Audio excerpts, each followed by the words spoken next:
के पीछे मुनीर की ही वर्दी है। रिपोर्ट देखिए।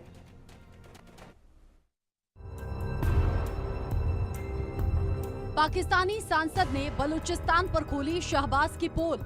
भारत से बम या लोग नहीं आते, हमलावर हमारे ही लोग। उमर फारूक ने शहबाज के झूठ का किया पर्दाफाश। बलूचिस्तान में दहशतगर्दी, पीछे मुनीर की वर्दी। मुझे सब ये समझ नहीं आ रहा है कि वाकया खुशदार में हुआ है और हम हिंदुस्तान को यहाँ पे डिस्कस कर रहे हैं। मुझे अपने इदारों को हम क्यों डिस्कस ना करें कि हमारे इदारे क्या कर रहे हैं। हमारे जो यहाँ पे फोर्सेस है बलूचिस्तान में, जिनको हमने इतने इख्तियारात दिए हैं, जो मुझे भी तलाशी कर सकता है, मेरे घर में भी बगैर पूछे घुस सकता है, हम उससे क्यों नहीं पूछते कि भाई आप क्या कर रहे हो वहाँ पे।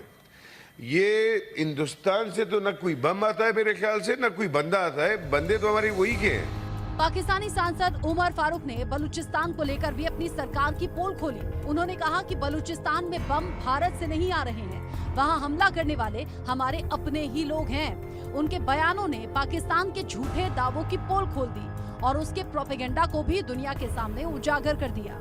उमर फारूक का बयान फिर से सुनिए और समझिए कैसे नाकारा पाकिस्तानी फौज और वहां की सरकार हर बात के लिए भारत पर दोष मढ़ देती है। मुझे सब ये समझ नहीं आ रहा है कि वाकया खुशदार में हुआ है और हम हिंदुस्तान को यहाँ पे डिस्कस कर रहे हैं। मुझे अपने इदारों को हम क्यों डिस्कस ना करें कि हमारे इदारे क्या कर रहे हैं। हमारे जो यहाँ पे फोर्सेस है बलूचिस्तान में, जिनको हमने इतने इख्तियारात दिए हैं, जो मुझे भी तलाशी कर सकता है, मेरे घर में भी बगैर पूछे घुस सकता है, हम उससे क्यों नहीं पूछते कि भाई आप क्या कर रहे हो वहाँ पे। ये हिंदुस्तान से तो ना कोई बम आता है मेरे ख्याल से, ना कोई बंदा आता है। बंदे तो हमारे वही के हैं। सुना आपने कैसे उमर फारूक ने बलूचिस्तान में हमलों के लिए भारत पर पाकिस्तान के लगातार आरोपों पर सवाल उठाए हैं। उमर फारूक ने सरकार, सुरक्षा एजेंसियों और सेना से साफ साफ पूछा, बलूचिस्तान में हमारी एजेंसियां और सेनाएं क्या कर रही हैं? हम अपनी ही सेना से सवाल क्यों नहीं कर रहे हैं? भारत से कोई बम या लोग नहीं आते, हमलावर हमारे ही लोग हैं। बलूचिस्तान में लोगों को गिरफ्तार किया जा रहा है, जो आंतरिक असंतोष और दमन की ओर इशारा करता है। उमर फारूक के बयान से पाकिस्तान के झूठ का पर्दाफाश हो गया। इधर भारत ने पाकिस्तान को मुंहतोड़ जवाब दिया और कहा कि बलूचिस्तान में हिंसा के लिए बिना सबूत हमें दोष मत दो। भारतीय विदेश मंत्रालय के प्रवक्ता रणधीर जायसवाल ने कहा, पाकिस्तान के लिए अपने सभी आंतरिक मुद्दों के लिए भारत को दोषी ठहराना स्वाभाविक हो गया है। दुनिया को धोखा देने की ये कोशिश नाकाम होने वाली है। पाकिस्तान अपने मुद्दों से ध्यान भटकाने के लिए इस तरह के हथकंडे अपनाता रहा है। आपको बता दें कि पाकिस्तान के अशांत बलूचिस्तान के खुशदार में हुए विस्फोट में 3 बच्चों समेत 6 लोगों की मौत हो गई थी। पाकिस्तान ने इस घटना में भारत के इन्वॉल्वमेंट का दावा किया था। पाकिस्तान की ओर से किए जा रहे झूठे दावों का भारत ने खंडन किया। भारत के साथ अफगानिस्तान पर भी आरोप लगे, लेकिन उसने भी पाकिस्तान के दावों को नकार दिया। अब पाकिस्तानी सांसद उमर फारूक के बयान से पाकिस्तान की पोल खुल गई और साफ हो गया कि बलूचिस्तान में जो दहशतगर्दी है उसके पीछे मुनीर की वर्दी है। बलूच ही नहीं, सिंध और वजीरिस्तान भी उबलने लगा है और पाकिस्तान की फौज और सेना फुस साबित हो रही है। Bureau report, India news.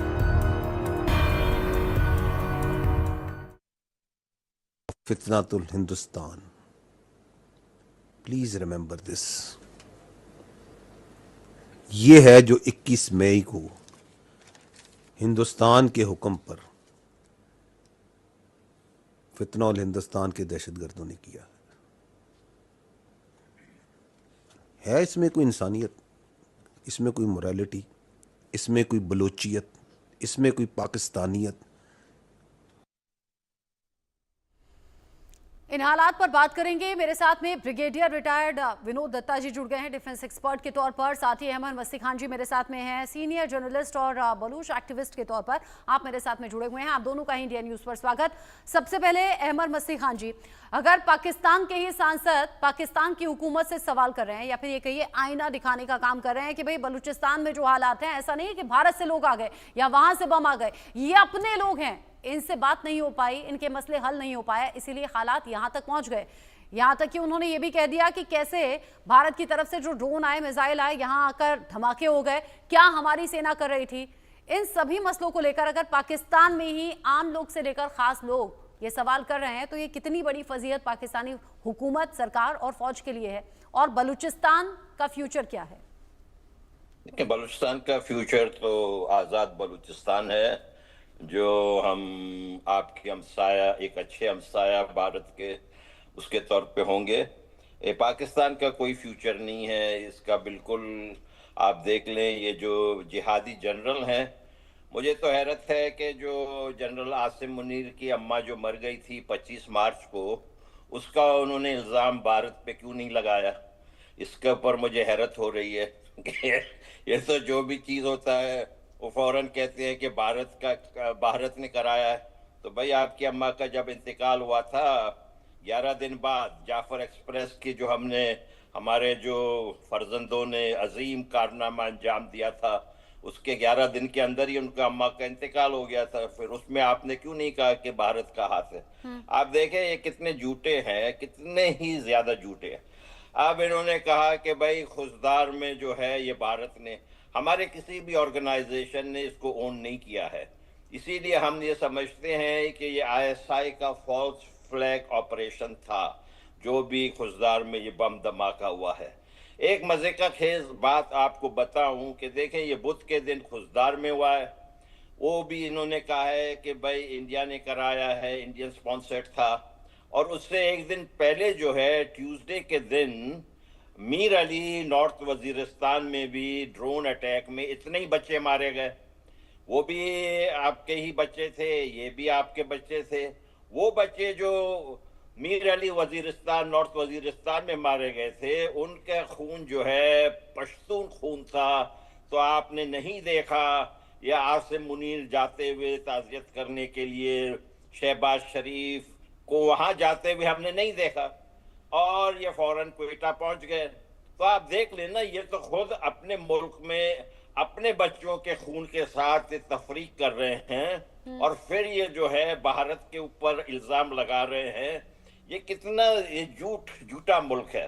अब आप देख लें, जब इनको ये फील्ड मार्शल का बैटन मिला ना, जो फील्ड मार्शल ऑचिनलॉक थे, आपके एक राइटर जो है तिलक जी ने जो है लिखा अपने किताब में, तिलक देवशर ने किताब में लिखा, पाकिस्तान